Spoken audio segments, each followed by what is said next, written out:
Sandalwood star war ಬಗ್ಗೆನೇ ಕೇಳ್ಬಿಡ್ತೀನಿ ಇವತ್ತು. ತದನಂತರ ನಾವು ಡೇಟ್ ಬಗ್ಗೆ ಮಾತಾಡಬಹುದು. ಸ್ಯಾಂಡಲ್ವುಡ್ ಅಲ್ಲಿ ಸ್ಟಾರ್ ವಾರ್ ನಡೀತಾ ಇದೆ.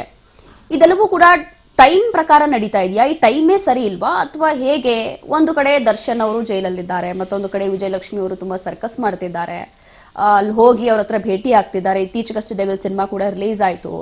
ಇನ್ನೊಂದು ಕಡೆ ಈಗ 25th ನಾಳೆ ಇನ್ನೂ 2 ಸಿನಿಮಾ ದೊಡ್ಡ ದೊಡ್ಡ ಬ್ಲಾಕ್ ಬಸ್ಟರ್ ಸಿನಿಮಾಗಳು ರಿಲೀಸ್ ಆಗ್ತಾ ಇದೆ.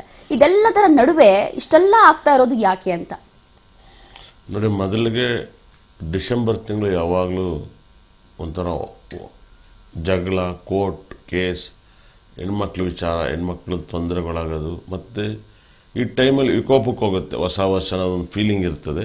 ಮತ್ತು ಈ ನಡುವೆ ತುಂಬ ಡ್ರಿಂಕ್ಸ್ ಎಲ್ಲ ಜನ ತಗೊಳಕ್ಕಾಗಿದ್ದಾರೆ, 90% ತಗೊಂಡಿದ್ದಾರೆ. ಮತ್ತು ಈ ಜನ್ರೇಷನಲ್ಲಿ ಫೋನ್ಗಳು ತುಂಬ ಇದ್ದಾವೆ. ಫೋನ್ ತುಂಬ ಇಂಪಾರ್ಟೆಂಟ್ ಆಗುತ್ತೆ. ಫೋನ್ ತುಂಬ ಇಂಪಾರ್ಟೆಂಟ್ ಆಗೋದ್ರಿಂದ ಫೋನಲ್ಲಿ ಬರುವಂಥ ತೊಂದರೆಗಳು ಕೂಡ ಇಂಪಾರ್ಟೆಂಟ್ ಆಗುತ್ತೆ. ಮತ್ತು ನಾನು ಇದು ಮುಂದೆ ಯಾವ ಥರ ಒಂದು ದಿವಸ ದರ್ಶನ್ ಅವ್ರ ಹೆಂಡತಿ ಮಾತಾಡ್ತಾರಂತ ನಾನು ಯಾವಾಗಲೂ ಅಂದರೆ ಏನು ಮಾತಾಡಿದಾರೆ ಅಂತ ಗೊತ್ತಿಲ್ಲ.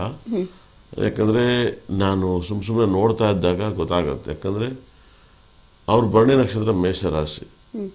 ಅವರು ತುಂಬ ಬುದ್ಧಿವಂತರು. ಇವಾಗ ಏನೋ ಇಂಡೈರೆಕ್ಟಾಗಿ ಮಾತಾಡಿದಾರೋ ಸ್ಟ್ರೈಟಾಗಿ ಮಾತಾಡಿದಾರೋ ಅದು ನಮ್ಗೆ ಗೊತ್ತಿಲ್ಲ. ಇವಾಗ ನಟ್ಟು ಬೋಲ್ಟ್ ಟೈಟ್ ಅನ್ನೇ ಇಂಡೈರೆಕ್ಟ್ ಮಾತು ನಟ್ಟು ಬೋಲ್ಟು ಟೈಟ್ ಆಯಿತು. ಏನಂದ್ರೆ ನಟ್ಟು ಬೋಲ್ಟು ಇಂಡೈರೆಕ್ಟ್ ಪದ, ಆದರೆ ನಟ್ಟು ಬೋಲ್ಟು ಟೈಟ್ ಮಾಡ್ತು, ಬಹಳ ವೈಬ್ರೇಷನ್.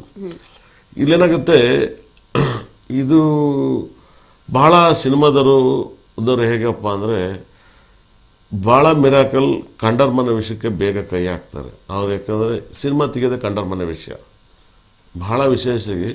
ಅವ್ರ ಲೈಫಲ್ಲಿ ಸಾಕಷ್ಟು ಮನೆಯಲ್ಲಿ ಅವ್ರ ಮನೆಯಲ್ಲಿ ನೆಗೆಟಿವ್ ನಡೆದಿರ್ತವೆ. ಅದನ್ನ ಕತೆ ಮಾಡಲ್ಲ ಅವರು. ಊರವ್ರ ಮನೆ ಕಥೆನೇ ಮಾಡೋದವರು. ಅವ್ರ ಕ್ಯಾರೆಕ್ಟ್ರು ಒಂಥರ ಡಿಪೆಂಡ್ಸ್ ಕ್ಯಾರೆಕ್ಟರ್ ಇರುತ್ತೆ. ಭಾಳ ವಿಶೇಷವಾಗಿ ನಮ್ಮ ಜನಗಳಿಗೆ ಮನೋರಂಜನೆಗೋಸ್ಕರ ಸಿನಿಮಾ ನೋಡೋದನ್ನ ಅಭಿಮಾನಿಗೆ ಕನ್ವರ್ಟ್ ಮಾಡಿದ್ರು. ಇದು ಇವತ್ತಿನ ಜನ್ರೇಷನ್ ಆಗಿಲ್ಲ 100%. ಆ ಥರ ಸಿನಿಮಾ ನೋಡ್ಬಿಟ್ಟು ಬರ್ಬೇಕು ಅಫಿಷಿಯಲ್ಸ್ ಥರ. ಅಂದರೆ ಅವ್ರನ್ನೇ ಒತ್ತಿ ಮೆರೆಯೋದು ಬೇರೆ ಪ್ರಶ್ನೆ. ಇವಾಗ ಆಲ್ಮೋಸ್ಟ್ಲಿ ಇಲ್ಲೇನಾಗುತ್ತೆ, ನೀವು ನೋಡಿರೋ ಪ್ರಕಾರ ಮಕರ ರಾಶಿಗೆ ಟೈಮ್ ತುಂಬ ಲಾಕ್ ಆಗೈತಿ. ಅದು ಸುದೀಪ್ ಆಗಿರ್ಬೋದು, ದರ್ಶನ್ ಆಗಿರ್ಬೋದು, ಇಬ್ಬರದು ಸೇಮ್ ರಾಶಿ, ಸೇಮ್ ನಕ್ಷತ್ರ ಬರುತ್ತೆ, ಮಕರ ರಾಶಿನೇ ಬರುತ್ತೆ. ಇಲ್ಲೇನಾಗುತ್ತೆ, ಯಾವಾಗಲೂ 2 ಮತ್ತು 7 ದಿ ಬೆಸ್ಟ್ ಫ್ರೆಂಡ್ ಆಗ್ಬೋದು ಅಂತ ಅನ್ಕೋತಾರೆ. ಆಗಕ್ಕಾಗಲ್ಲ. ಇವರಿಬ್ರು ದೂರ ಇದ್ರು, ಬಹಳ ಹತ್ರವಾದ್ರು 100%. ಯಾವಾಗಲೂ ನೆಗೆಟಿವ್ ದಿ ಬೆಸ್ಟ್ ಫ್ರೆಂಡ್ ಆಗ್ತಾರೆ. ಪಾಸಿಟಿವ್ ನಂಬರ್ ಫ್ರೆಂಡ್ ಆಗಲ್ಲ. Negative number the best subject.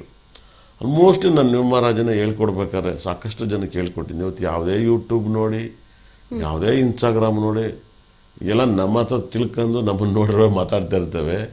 ಹೊಸ ನಾಲೆಡ್ಜ್ ಇರಲ್ಲ ಅಲ್ಲಿ. ಬಹಳ ವಿಶೇಷ ಅರ್ಥ ಮಾಡ್ಕೊಳ್ಳಿ.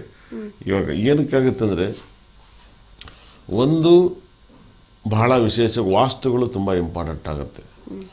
ಒಂದು ಮಿರಾಕಲ್, ದೊಡ್ಡ ಮಿರಾಕಲ್ ಏನಪ್ಪ ಅಂದರೆ, ಮನೆ ಪಕ್ಕದಲ್ಲಿ ದೇವಸ್ಥಾನಗಳು ಇರಬಾರ್ದು. ಬಾಳಿ ಬದುಕುವಂಥವ್ರ ಮನೆಯಲ್ಲಿ, ಅದು ಯಾವುದೇ ಆಶ್ರಮ ಪಕ್ಕದಲ್ಲಿ ಇರಬಾರ್ದು. ದೇವಸ್ಥಾನ ಬೇರೆ, ಮನೆ ಬೇರೆ. ದೇವಸ್ಥಾನಕ್ಕೆ ನಾವು ಬೆಲೆ ಕೊಡ್ತೀವಿ. ಮನೆ ಬಂದು ನಿಮ್ಮ ನೆಗೆಟಿವ್ ಎಲ್ಲ ಅದ್ರ ಮೇಲೆ ಟಚ್ ಆಗಬಾರ್ದು, ಗೋಡೆಗೆಲ್ಲ. ಅದು ಗೌರವಿಸ್ತೀವಿ ದೇವಸ್ಥಾನನ, ದೇವ್ರ ಮನೆನ ಗೌರವಿಸ್ತೀವಿ, ದೇವ್ರ ಫೋಟೋನ. ಇದೊಂದು ಪ್ರಾಬ್ಲಮ್ ಇರ್ತದೆ. ಮತ್ತೆ ಕೇಳಿ ನಾನು RR ನಗರ ವಾಸ್ತು ಇಲ್ಲ ಅಂತ ಪೆಟಿಷನ್ ಮಾಡಿದ್ದೆ. ಸಾಕಷ್ಟು ಜನಕ್ಕೆ RR ನಗರ ವಾಸ್ತು ಇಲ್ಲ ಅಂತ. ಇಲ್ಲೇನಾಗುತ್ತೆ, ದರ್ಶನ್ ಅವ್ರಿಗೆ ಬಹಳ ವಿಶೇಷ. ಅವ್ರು 16ನೇ ತಾರೀಕು ಯಾರ ಬಗ್ಗೆನೂ ಮಾತಾಡಲ್ಲ. ಕೂತ್ಕೊಂಡ ಜಾಗದಲ್ಲಿ ಎಲ್ಲರೂ ಮಾತಾಡ್ತಾರೆ.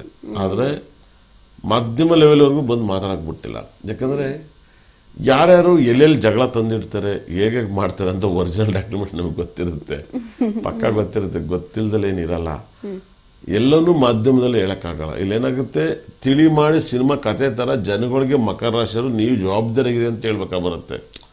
ನಮಗೆ ದರ್ಶನ್ ಅವ್ರ ಮನೆ ಪರ್ಸನಲ್ ಕಟ್ಕೊಂಡು ನಮಗೇನು, ಸುದೀಪ್ ಅವ್ರ ಮನೆ ಪರ್ಸನಲ್ ಕಟ್ಕೊಂಡೇನು, ದೊಡ್ಡ ಮನೆ ಪರ್ಸನಲ್ ಕಟ್ಕೊಂಡೇನು, ಈ 3 ಕೂಡ ನಮ್ಗೆ ಅನ್ನ ಹಾಕಲ್ಲ. ಏನು ಹೇಳಿ, ನಾವು ವೃತ್ತಿ ಒಂದು ಅಸ್ಟ್ರಾಲಜಿಲಿ ಯಾಕೆ ಹಿಂಗೆ ಆಗ್ತಿದೆ ಅಂತ ಪ್ರೆಡಿಕ್ಷನ್ ಮಾಡ್ಬೋದು. ನಮ್ಗೆ ಅವ್ರು ಯಾರು ಶತ್ರುಗಳಲ್ಲ, ನಮಗೂ ಮಿತ್ರಗಳೇ ಆಗಿರ್ತಾರೆ.